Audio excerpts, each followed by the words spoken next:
Hey guys, it's Derek from Pacific Coast Auto here in Japan, and we're taking a look at an S13 180SX. This one's a 1997, and so the very final year of the turbocharged ones here in Japan. Now, the S13 was available in a lot of markets, but in Japan you got it all the way until 1998 for the non-turbocharged one, and then 1997 for the turbocharged one. A lot of people will call this one the Kouki version, which means latest model, or they'll call it the Type X because in 1996 for the final generation they renamed it into Type S, Type X, or Type R, and then the Type X is just the regular turbocharged one like this one. Comes with a SR20 turbocharged engine, and that's good for just over 200 horsepower. I think it's like 202 horsepower or something like that. Now this one is actually one of my favorite S13s I've ever seen, and people might think that I don't like the S13. The truth is I just don't like really bad S13s, and most of them are really bad. This one's really good. I think there are a lot of reasons why I like it. They went with an aftermarket suspension but didn't smash it down. They went with aftermarket wheels but got really nice lightweight wheels, not super big wheels, not going for the flash but going for something that actually functions really well. I like how they didn't change the front bumper. This one here, the Type X or Kouki front bumper, is very sought after around the world. I like how they put a license plate that says 180 on it. You can pay extra for that in Japan. I like how modifications are kept to a minimum, just suspension, tower bar, tires, not even exhaust. Take a look. You might not know what the stock exhaust looks like on an S13, but there you go. This is literally on like less than 2% of them. Crazy. Oh, and check this out.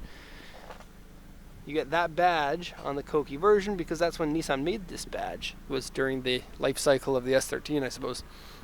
Okay, so the auction inspection sheet, let me not get ahead of myself. This car was bought from auction for import into, oh shoot, I know who bought this, but I can't remember where they live. I'm sorry. This one's not going to the USA. It's not 25 years old. You can get 180SXs for the US if you want, but not the Type X one because it started in 96. Okay, so oil leak. The auction sheet says that there's an oil leak on the engine. But looking around it, I can't find any. It's usually the head, the valve cover here that leaks, which is a really easy fix. But in this case, that's not it. There's no leaky onto the ground, and so I'd say it's not a very big leak. Still has the original side mount intercooler. So this one here is the off of the exhaust, goes down into there, intercooler, and then whoop, over there for the intake. And it's a nice clean engine bay. It looks great. I like the shiny tower bar. I like purple on here. You can change the dampening to harder or softer if you want, or you can raise or lower the height with those. Then the intercooler is in a side. This intake here goes into the intercooler, but you can't see very well. It's all shrouds and ducting and stuff. And you get these cool little intakes here that's stock for this car. And actually the fenders are different between the Type X and the regular ones because they fit the bumper differently. Okay, so let's close up the hood here. And I got the headlights in the up position because they look awesome like that. And then I think only the Kouki one gives you the option of having the headlights up when they're off. I think that the earlier model, which is the Zenki or the Chuki versions, they don't let you do that, but somebody might prove me wrong. I don't know. I like the look of the headlights with them up. I like how there's this marker right there with the fog light at the bottom. It's a good look. Love this car. Okay, let's go over the auction sheet, then I'll go around the car, and then I'll go to the interior. The interior is one of the big changes between the Zenki and the Kouki versions, as well as front bumper, tail lights. They may have done something for the suspension, rear spoiler, and seats, dashboard gauge set. I think that's it. Okay, 1997 September, so I think it's the second to last month actually. I think they ended in October. 180SX, 2000cc, auction grade R, interior C, 138,471 kilometers on there. Still has current registration, that's why you see the plates on it. Original black color, no sales points, no notes. Kind of weird for somebody to sell such a unique car as this without trying to upsell it with sales points. This section was written by the auction, so it's been in a rear end accident, and the rear end accident is rear floor section part dented. And so Looks like that's a very small amount of mark on there for a rear accident. Everything I can see lines up pretty well. This is a scuff on the back corner. It doesn't look like it has any accident red flags, and so I'd be pretty okay with this one. The R grade means it's been repaired from an accident, but it could be a very small accident. They don't, they mentioned what was damaged is very small. Steering wheel scratched, dashboard glue marks, aftermarket suspension, wheel scratched, oil leak, rear panel has been replaced, rear floor, I already translated that. Interior wear, stinky and cigarette burn or smelly. It says has a smell, and the smell is not a cigarette smell. It's a smell of, how can I say this? It kind of smells like a wet dog, but it's not the type of car that you would put a wet dog into. So I'm not sure, and it's going to need to have a deep cleaning of the interior. Looks like there's a lot of kind of dirt in and around the underneath of the seat. Various scratches, dents, and repairs. And then looking at the body here, we got almost perfect sides. Apparently paint cracks and scuff on the side skirt over here.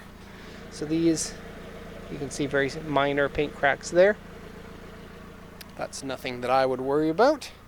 And then very small scratch on the other side. Rear panel has been replaced. That's what the XX means. And then the hood and the front bumper. So the hood has fade, you can see it there. And you may be able to get that fixed without paint, but I really don't know. It's hard to tell. It depends on really what it is. If you can cut down below this, or if this damage is just in the clear coat, you can cut down. But if it's actually in the paint, then you wouldn't be able to. So yeah, you're gonna have to talk to somebody who is more versed than I am about that. A couple of scratches there, but you can buff those ones out. Okay, oh, and front bumper is just scuffed on the very underside, so you can only view it at the very bottom here, so nothing really to worry about. So a nice, good, clean condition S13, and a lot of people think that good condition S13s are everywhere in Japan, but they're not. They're cars that were heavily modified by people, often raced, very commonly drifted, and so hard to find good ones here, hard to find good ones around the world, and so very happy to see this one.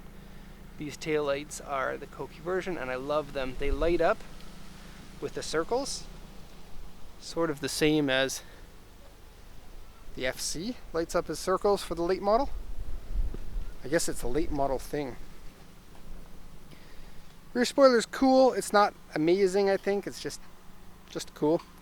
I do like how they didn't go for a 17 or 18 inch wheels. The 16, I think, is it might be what I would pick for this, and then just get some really nice tires, because nice tires in a 16 are going to cost you less than nice tires in a 17 or 18. And you don't really need to go with super wide tires to get a really good, fun car to drive. It's questionable what the wide tires are actually going to do for you.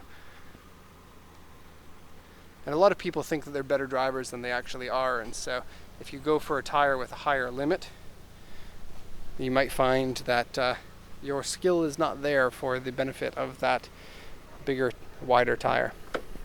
Anyways, open the door and we can see what the interior looks like. I like the interior fabric of these way better than the earlier model. I really didn't like the fabric of those, and the seats are just amazing. You also got the airbag for this, which is something I didn't mention. The airbags only came in for the Kouki model, I think. So the seats say 180SX. Oh, there's that smell. 180SX, 180SX, 180SX. Very cool seats and in good condition. Look at that. Now there is a cigarette burn on the passenger one, which is a bit of a shame. Right there. Okay, steering wheel is generally pretty good for a car with over 100,000 kilometers on it.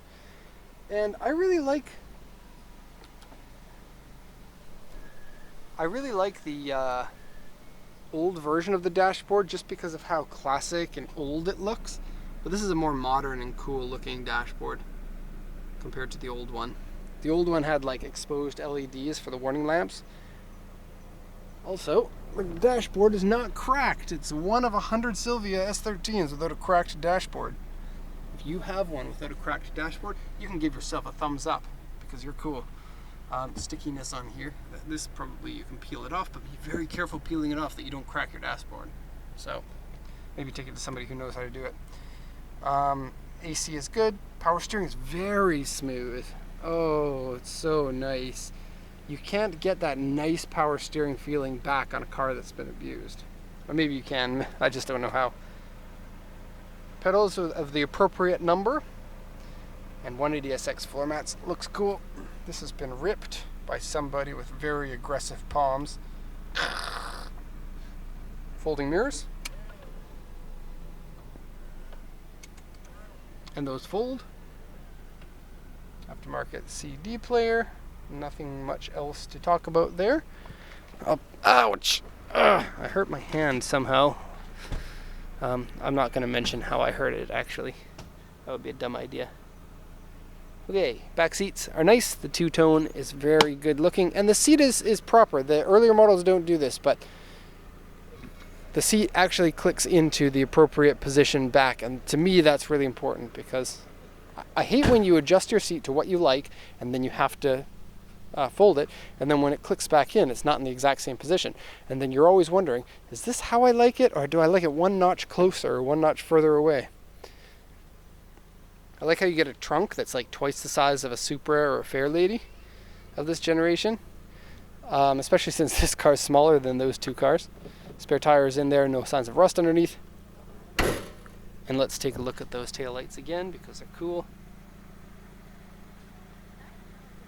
Okay, and sadly we are at the end of the video here. I want to spend more time with this car. I want to go drive around in it. But sadly there's no driving time for Derek. That is going to be the end of the video, so thank you for watching. Hope you enjoyed this one. It is kind of a unique car to have something this special. I would give this a 9 out of 10 in terms of how cool it is compared to our average car. Which I guess is saying a lot, because we only buy the cars that people want to buy. And so most of the cars that we buy are kind of cool, interesting, or unique anyway. Cool, I like it very much. So thank you for watching, and have a nice day.